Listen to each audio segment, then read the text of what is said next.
Days of the Bagnold summer. I wonder how you read that, because Bagnold, la Bagnole in French means the car. Well, more friendly term, I guess, because car is voiture, Bagnole.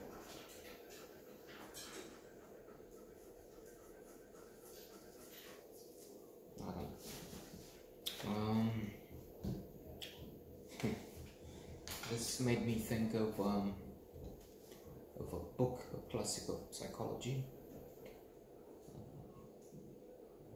Stumbling Upon Happiness, Harvard professor Daniel Gilbert. In that book, he's looking at happiness myths.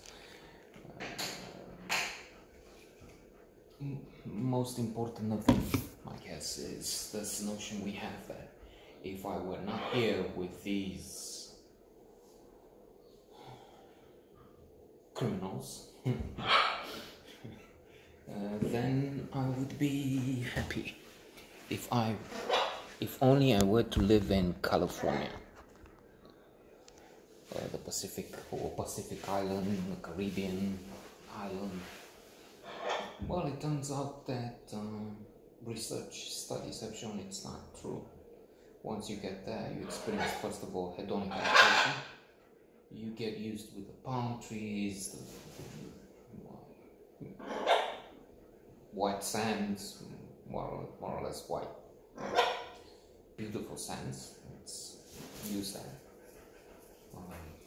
and everything else that is spectacular, wonderful from here and in the first few days. And then you start noticing traffic jams, rocketing price of electricity, especially in some islands, and food, and because they don't grow much there. Electricity cutouts, drought in California. They had to paint their lawns in green because they were not allowed for some years to use water in various regions. And now high extreme temperatures are experienced again. One of the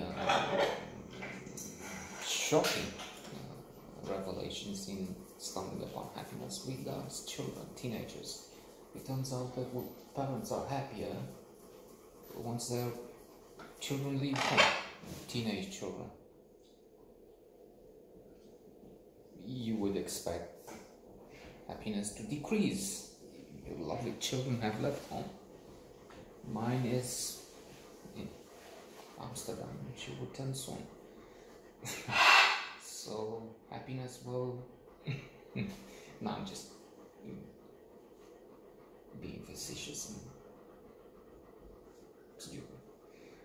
But I'm trying to return to days of summer. This is a case where this teenager is forced to spend time in summer with his mother, and it makes for a comedy because it proves that research studies exposed in Stumbling Upon Happiness, they're not happy together, and there are some, I'm laughing because indeed there are at least some episodes which are really amusing. I mean, I don't know if the movie is hilarious, if we're reaching a conclusion. I don't know if this is on a par with Young Doctors in Love comes to. You will never find it. Well, you find everything on internet. You found me if you're still here. But something we liked, obscure, we liked in our youth. But Doctor Strangelove, some like Heart, classics, King of Comedy, Scorsese, De Niro, Jerry Lewis, as a mean man, comedian. and so on. So that's not that, but still, it's my episodes. And I'm thinking of two. When mother comes home with a would-be lover, a suitor, and they're in a taxi, and the son is up there in his room and he's watching, disapproving, horrified, as teenagers would be. Well, she's hesitating between accepting the advances, the touching of this man who wants to come in, but there's the son. So it's between accepting and rejecting.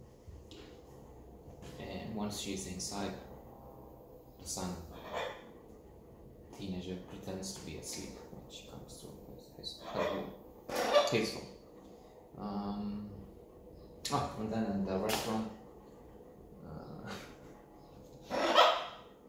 they're facing each other at the table, small table. I don't know, I don't think it's McDonald's, but something simple, some basic. And at one point he's moving and coming near, and as for a reason, because maybe she's thinking, audience is thinking, I was thinking, is he touched, emotional, wants to be closer?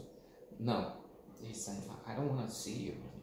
So he didn't come closer in space and in spirit, metaphorically, to her. He just wanted to be further away.